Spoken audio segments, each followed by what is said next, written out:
Chatra police नक्सलियों के खिलाफ इन दिनों अनोखे अंदाज में कार्रवाई कर रही है।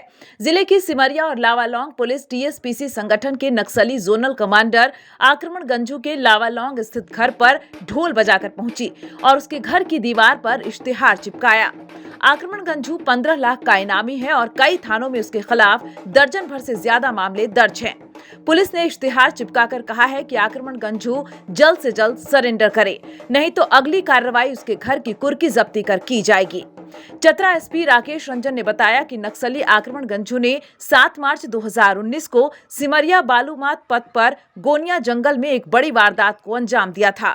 उसने अपने दस्ते के साथ कोयला ढुलाई कर रहे वाहनों पर अंधाधुंध गोलियां बरसाई थी।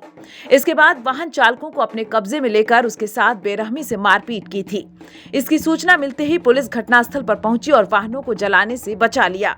इसी घटना में उसके खिलाफ सिमरिया थाना में केस दर्ज किया गया था।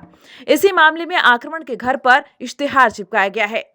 आक्रमण गंजू के खिलाफ जिले में 14 केस दर्ज हैं, जबकि सिमरिया थाना में 6 मामले दर्ज हैं।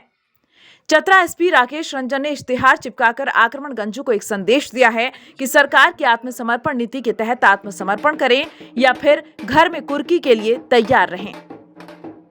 ये एक रूटीन प्रोसेस है हमारा। कांड में जो भी वांछित अपराधी रहते हैं हम लोग उनका वारंट निकालते हैं और यदि वो गिरफ्तार नहीं होते हैं तो फिर इश्तिहार और फिर कुर्की की प्रक्रिया की जाती है। आक्रमण गंजू भी हमारे यहाँ के कई नक्सल कांडों में एक वांछित एक नक्सली है और एक इनामी नक्सली है। आज हम लोगों ने विधिवत उसके घर पे जाकर इश्तिहार का तामीला करवाया है और ये उसके लिए एक सूचना है कि वो जल्द से जल्द आकर माननीय न्यायालय के सामने आत्मसमर्पण करे और यदि वो ये नहीं करेगा तो हम लोग फिर जो अग्रतर कार्रवाई है वो करेंगे। आक्रमण गंजू पे झारखंड सरकार द्वारा इनाम भी घोषित है और जैसा कि आपने देखा है कि विगत कुछ वर्षों में झारखंड पुलिस के सामने कई बड़े बड़े नक्सलियों ने सरेंडर किया है और झारखंड पुलिस की सरेंडर पॉलिसी का लाभ भी उठाया है। तो हम ये चाहेंगे कि जितने भी इस तरीके के नक्सली हैं वो सभी जो है वो आत्मसमर्पण पॉलिसी का फ़ायदा उठाएं और वो मुख्य धारा में आएँ और सरेंडर करें पुलिस के सामने और हम लोग उनको ओपन जेल इत्यादि की सुविधा भी जो है मुहैया कराने के लिए। न्यूज विंग के लिए चतरा से धर्मेंद्र पाठक की report. Giridih is a small place and we have like very less facilities in terms of education and this kind of infrastructure. It came to our mind that basically there should be good opportunities for the students of Giridih, those who are leaving the town and going outside for studies, their higher studies and their education. I wanted my son to start with the coding classes, so I researched it online. I got through all the reviews and everything. Then I got in touch with the White Hat representatives and I was very happy with the progress and all how he was doing.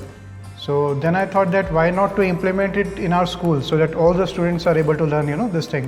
I started coding because we can make our thoughts real. We can interact with the computer. White Hat Junior is helping me to create a web browser. And I think on this part White Hat is actually leading on this coding platform.